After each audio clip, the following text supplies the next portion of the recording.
Welcome to the latest video in European Elite, where we look at some of the best players to have played in the European game of volleyball over the last 20 years or so. Three people alongside me today are going to pick the top 5 non-Europeans who played in the men's game over the last 20 years. Three great guests, 2 of them celebrating their birthdays. One man who's not is Roberto Piazza. Roberto, good to see you. How are you?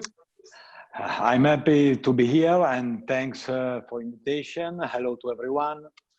The first man celebrating his birthday is Mark Lebedev, formerly coach of the Australian national team and plenty of experience as well in Poland and Germany. Mark, you okay?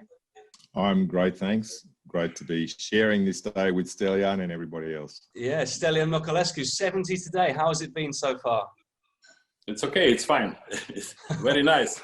Of course, so much experience across the European game. It's going to be great to get your opinions on these 5 players in this video.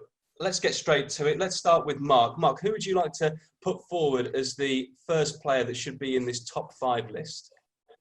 Glad that I get to go first. I looked at this mostly, or not mostly, but a lot to do with the success of their teams, participation in Final Fours and things like that.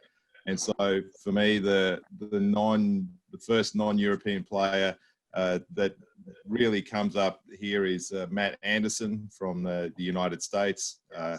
Played 6 Final Fours in a row with Kazan, 4 gold medals and a silver, which is for a non-European by far the best success rate and participation rate. So he's also a great player. Can play as a receiver, as an opposite with Kazan. He's always been a receiver, playing with a lot of other great players. But for me, Matt Anderson is the #1 guy on this list.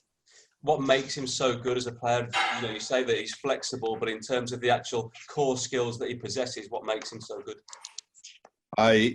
For me, he's a really good all-round player. He's a stable receiver, a good receiver. He might not be a second libero kind of player, but he's certainly not a weakness.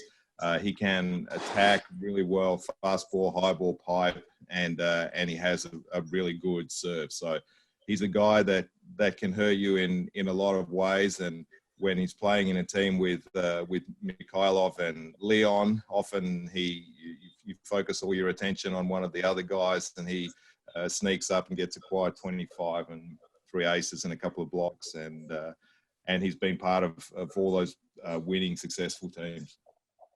Stelian, is that a selection you would agree with? Yes. I think Anderson it's a really outstanding player. He plays in Kazan really good.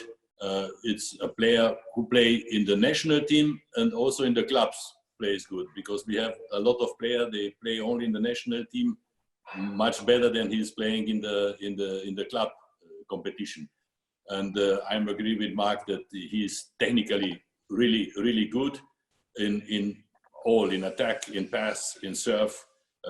It's a smart player, and he has always a very good attitude on the court, not depending on the score. And Roberto, is it going to be 3 out of 3? Do you agree? No, I'm agree totally. I agree with Mark and with Stelian. I can say also that he played with all the setters that were in the world almost, and he played every time in high level. He was able to change the direction of the attack every time with all the setters that he played together. So, in my opinion, he's really the best one.